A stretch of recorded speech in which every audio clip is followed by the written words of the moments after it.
Үй ерте таң. Асханада сүт толы құмыра тұр. Тамақ иісін сезген Джерри ұйқысынан секіріп тұрады. Камера сүтке жақындайды. Джерри сыбырлап, бүгін міндетті түрде ішем. Том есік алдында күзет сияқты жүр. Үй иесі оған саусақпен көрсетіп, сүтке Джерриді жолатпа. Үйреттім бе? Том басын изеп, әскери позада тұрып қалады. Джерри шкафтың ішінен карта шығарып, сүтке жолатты жоспарды көрсетеді.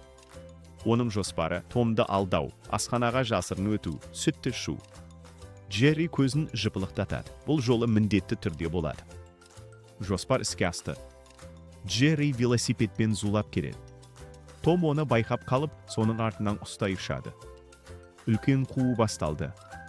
Том ыдысқа түсіп кетеді. Джерри үстелдің үстімен жүгіріп өтеді. Том сырғанақ сабынға тайып жығылады. Джерри сүтке жақындап қалады. Ойламаған жерден Том секіріп кеп Джерриді ұстамақ болады. Бірақ екеуі де сүтке құлап кетеді. Үсті басынан сүт аққан.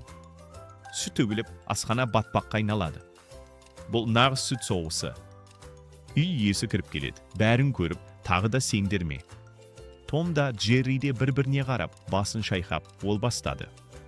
Үй иесі екеуін бірге жазалайды. Асхананы мұнтаздай тазалау. Тазалап жатып, Джерри Томға күлімсіреп бір тамшы сүт береді. Том басын шайқайды, бірақ жымияды. Аяғында екеуі бірге отырып қалған бір стақан сүтті бөлісіп ішеді. Экранда жазу шығады. Татуласу уақытша ғана, жаңа шайқас жақын.